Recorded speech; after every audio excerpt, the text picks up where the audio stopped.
내가 대통령께 정 총장 연행 수사에 대해 보고 중이던 그 시간, 합동수사본부의 정 총장 연행팀은 한남동의 총장 공간에 도착했다. 연행해야 할 사람의 신분이 참모총장이니 나도 예우를 갖춰 대령급 두 사람을 책임자로 보냈던 것이다. 그때 합동수사본부 전체로는 대령급이 몇 명 더 있었지만 수사팀엔 이학봉, 우경윤, 허삼수 3명밖에 없었다. 이 국장은 나를 수행해야 했으므로 우경윤, 허삼수 두 대령이 현장 임무를 맡았다. 연행팀은 7명의 수사관으로 구성돼 있었다. 총장 공간에는 물론 미리 연락해서 방문 시간을 받아놓았었다. 최 대통령을 저녁 6시 30분에 뵙게 되면 7시면 충분히 보고가 끝날 거라는 계산하에 7시에 정 총장을 방문하겠다는 요청을 했던 것이었다. 연행팀은 2대의 승용차에 분승해 저녁 6시 50분 서빙고 수사분실을 출발했고 10분 후 정해진 시간에 맞춰 공간에 도착했다. 우경윤 대령과 허삼수 대령은 총장 부관의 안내를 받아 응접실로 들어섰다. 다른 수사관들은 부관실과 정문 경비실에 나뉘어 대기하고 있었다. 정 총장을 직접 대면하는 두 대령은 무기를 휴대하지 않았다. 정 총장이 나와 응접실 소파에 자리를 잡자 이미 구면인 우 대령이 박 대통령 시해 사건 수사 과정에서 김재규가 총장님과 관련된 새로운 진술을 해 총장님의 증언을 다시 받아야 할 필요가 있으니 동행해 주셨으면 좋겠습니다. 라고 방문 이유를 설명했다. 그러자 정 총장은 대뜸 너희들 어디서 왔어? 라며 고함을 쳤다. 우 대령은 총장님에 대한 조사는 이미 대통령께 보고된 것이니 잠시 합동수사본부에 가서 진술을 녹음하고 돌아오시면 됩니다.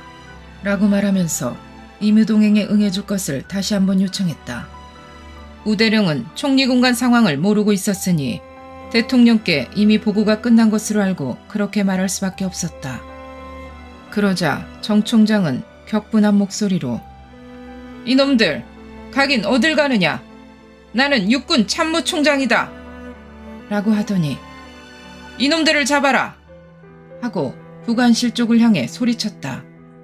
정 총장이 스스로 요청해 합수부 수사관의 조사를 받을 때도 그랬듯이 이날도 그처럼 격한 반응을 보인 것은 자신이 김재규와 관련된 일로 조사받는 게 가장 아픈 곳을 찌르는 일이었기 때문이었던 것 같다. 정 총장의 고함을 듣고 쫓아들어온 경호대원들은 우 대령과 허 대령을 체포하려고 일제히 달려들었다. 그러자 우 대령은 공무집행 중이다. 방해하지 말고 나가라. 라고 하면서 경호대원들을 응접실 문 밖으로 밀어냈다.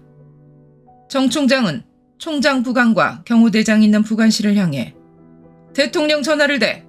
라고 소리쳤고 잠시 후 부관실에서 여러 발의 총성이 들렸다.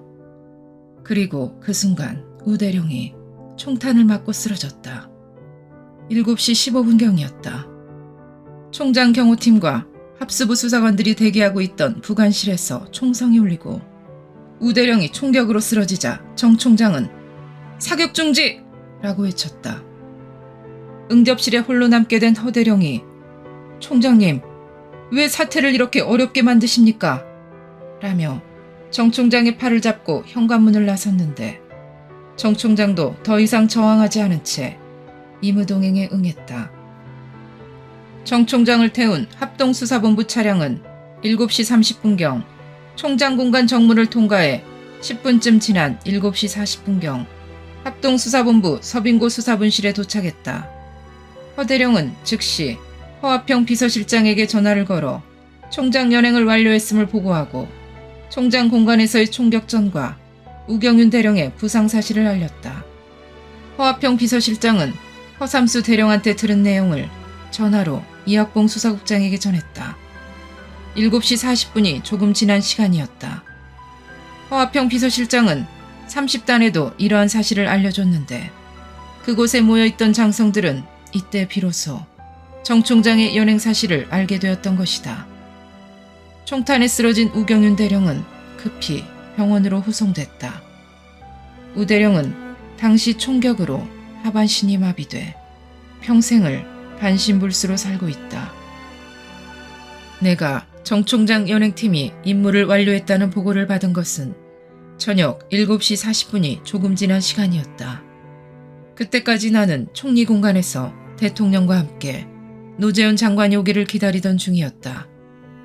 총리 공간 비서실에서 대기 중이던 이학봉 국장이 허화평 비서실장한테서 연락을 받고 나에게 알려왔다. 나는 즉시 대통령께 이 사실을 보고했다. 총장 공간에서 빚어졌던 충돌 상황은 그때까지 나도 모르고 있었기 때문에 미처 보고하지 못했다. 허화평 실장은 이 국장에게 전화로 정 총장이 연행됐다는 사실과 함께 양측에 충돌이 있었다는 사실, 우경윤 대령이 부상했다는 사실을 알려왔지만 이 국장은 당시 나에게 그 사실을 보고하지 않았다. 나중에 그는 총격 사건에 대해 아직 정확한 내용을 모르는 상태였으므로 보다 상세한 상황을 파악해서 보고하려고 했다는 것이다. 최 대통령은 정 총장 연행이 완료되었다는 보고를 받고서도 알았다고 하면서 국방장관이 올 테니 그때까지 기다려봅시다 라고 했다.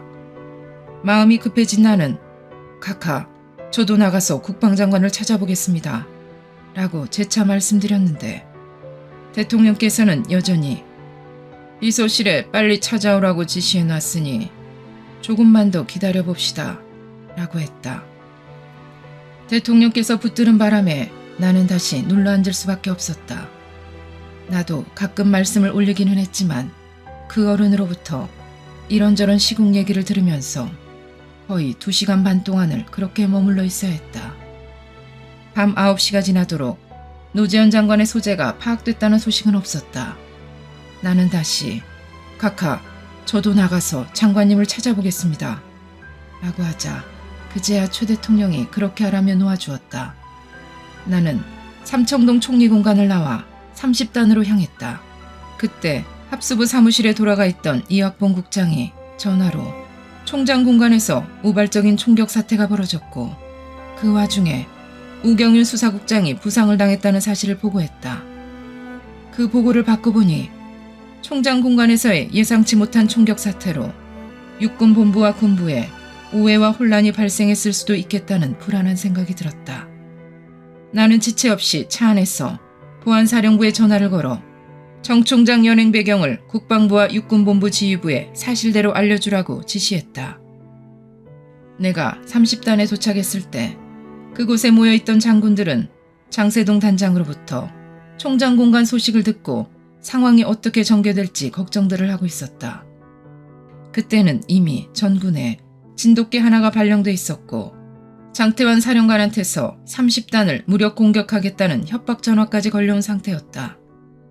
나는 우선 그곳에 모인 장성들에게 정 총장의 혐의점과 연행 배경에 대해 설명했다.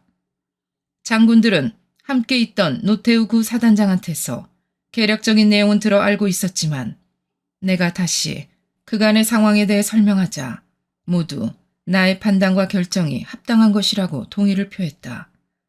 나는 대통령께 보고드린 일, 국방장관의 배속이 필요하다는 최 대통령의 입장, 노재현 장관의 소재 불명으로 대통령 보고 절차가 늦어지고 있는 그간의 사정 등을 설명했다.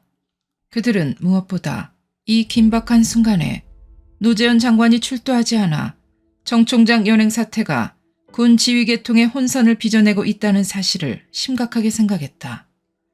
유학성, 차기원 장군 등 과거 보안사 전신인 방첩부대에서 근무했던 선배들은 군 수사기관이 고위 장성을 조사할 때는 보안상의 이유와 군의 사기 문제 등을 고려해 국방장관 경유 없이 대통령에게 직접 보고하고 정결을 받았던 관례들을 거론하면서 방법을 찾아보자고 했다.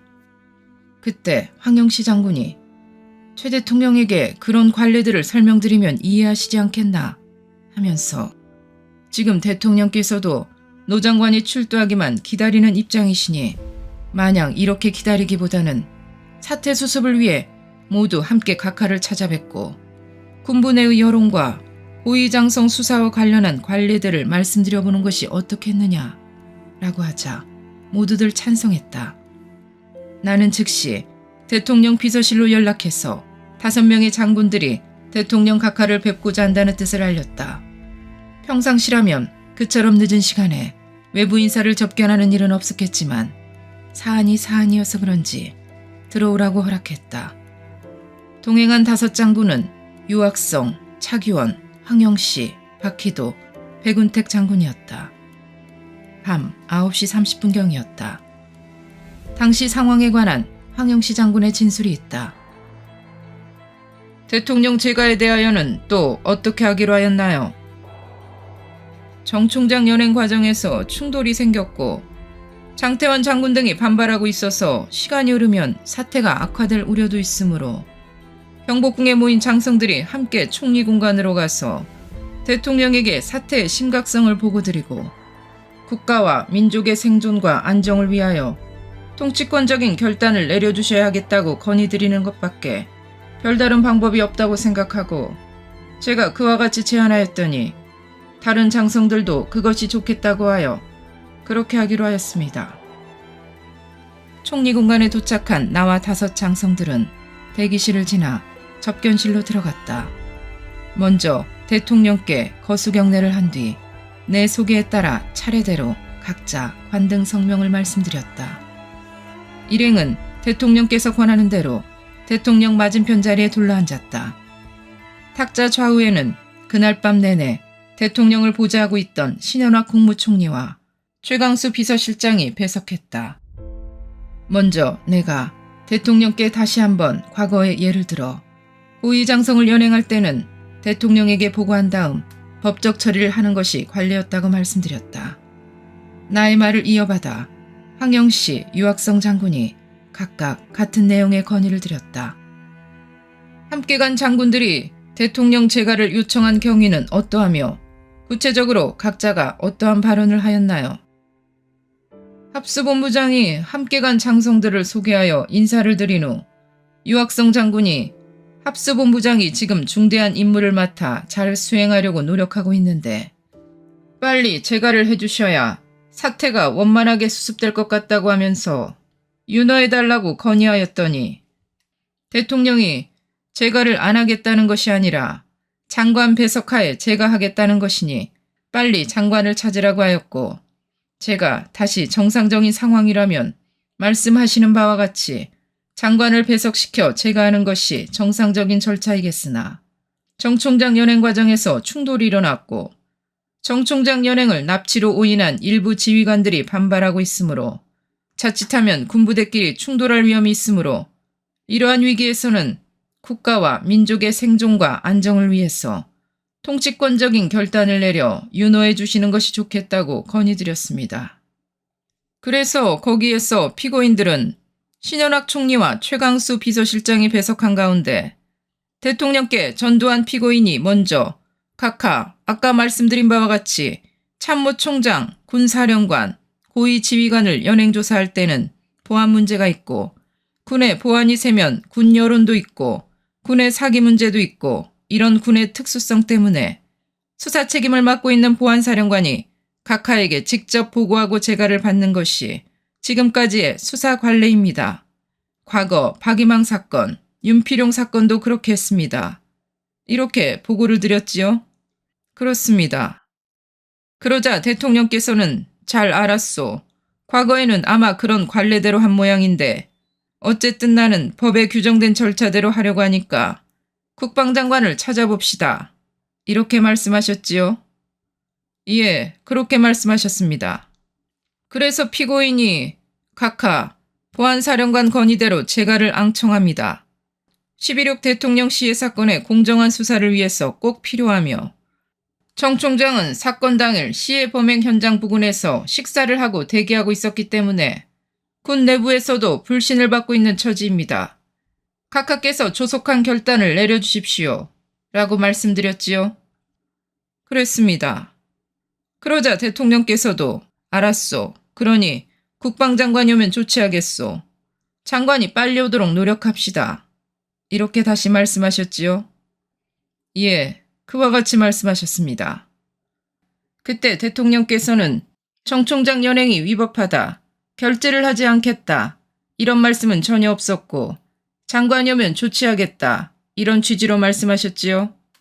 그렇게 말씀하셨습니다. 밤 10시가 조금 지났을 무렵 노재현 장관의 전화가 연결됐다. 대통령은 지금 어디에 있소? 당장 공간으로 오시오. 라고 지시했다. 곧이어 유학성 장군이 전화를 넘겨받아 합동수사본부가 정 총장을 연행 조사하게 된 이유를 설명했고 삼청동 본관으로 와서 대통령을 보좌해 재가를 받아달라고 요청했다. 노 장관은 유 장군에게 알았다고 말한 후 전화를 끊었다. 그 일이 있은 후 우리는 대통령께 인사를 드리고 곧바로 물러나왔다. 국방장관이 직접 대통령에게 출두하겠다는 뜻을 밝힌 만큼 그곳에 더 머물러 있을 이유가 없었던 것이다. 나는 곧장 보안사로 돌아왔고 다른 장군들은 30단으로 갔다. 이날 30단에 모였던 장성들이 총리 공간으로 최 대통령을 뵈러 갔던 일과 관련해서는 과장 왜곡되거나 악의적으로 꾸며낸 얘기들이 마치 사실인 듯 시중에 나돌았다고 한다. 장군들이 권총을 찬 채 대통령께 공포감을 느끼게 했다느니 심지어는 대통령에게 총구를 겨눴다느니 하는 만화 같은 얘기까지 만들어냈다. 다큐멘터리라고 위장한 드라마나 소설들이 이러한 역사 왜곡을 부채질했을 것이다. 그러나 그날 장군들 가운데 무장한 사람은 아무도 없었다. 대통령을 뵙는 자리에 총기를 휴대하고 간다는 것은 있을 수 없는 일이고 그 자리에는 신현학 국무총리, 최강수 대통령 비서실장, 정동열 의전수석도 배석하고 있었다. 자연스러운 분위기에서 차를 마시며 이런저런 말씀을 나눴었다. 신현학 국무총리는 1996년 7월 1일 5.18 재판 1심 18차 공판에서 이때의 상황에 관해 이렇게 증언했다. 전두환, 유학성, 차기원, 황영시 장군 등이 최규하 대통령을 면접하러 들어왔을 때 이들 장군들은 먼저 각자의 이름과 직책을 대통령에게 말씀을 드리는 등 예절을 갖추었다고 하는데 그렇습니까? 예, 예절은 갖추었습니다. 또한 이들 장성들이 최규하 대통령에게 정승화 연행조사 문제를 제거하시라고 협박을 하거나 또는 강요하거나 대통령에게 불경스러운 언행을 한 이러한 사실이 있습니까? 없습니다. 당시에 여러 장성들이 왔기 때문에 최규하 대통령이나 증인께서 위압을 느낀다든지 외포감을 가지셨다든지 이러한 분위기였습니까? 느끼지 않았습니다. 최규하 대통령께서는 이 자리에서도 노재현 국방장관의 의견을 듣고 재가를 결정하겠다라고 말씀하셨지요. 그렇습니다. 당시에 최규하 대통령께서 이미 정승화 총장이 연행됐다는 사실을 알고 계셨습니다. 그런데 전두환 피고인에게 정승화 총장을 즉각 석방하라 이러한 지시를 한 사실이 계신가요? 없습니다.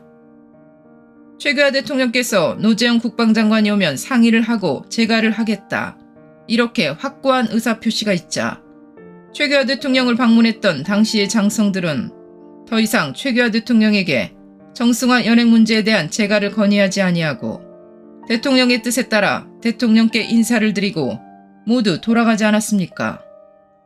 예. 최규하 대통령은 군 통수권자이고 군의 고위 장성들은 대통령의 통수권 행사와 관련해 필요한 조언과 보좌를 해드릴 수 있는 위치에 있다. 그러한 조언과 보좌를 자신들만이 할 수 있는 상황이라면 당연히 찾아뵙고 의견을 말씀드려야 한다. 12월 12일 그날 저녁 진돗개 하나가 발령된 비상 상황에서 사태 수습을 위해 필요한 사안을 상의드리기 위해 대통령을 찾아뵌 것은 해야 할 일을 한 것이었고 최 대통령께서도 그들의 접견항청을 부담 없이 받아주셨다. 최 대통령은 장성들의 의견 개진을 경청은 했지만 자신의 판단을 바꾸지 않고 유지했다. 국방장관이 출두할 때까지 서명을 하지 않은 것이다. 이런 사실들에 비추어 보더라도 12.12 당일 군 장성들의 최 대통령 방문은 논란거리가 될 수 없다고 하겠다.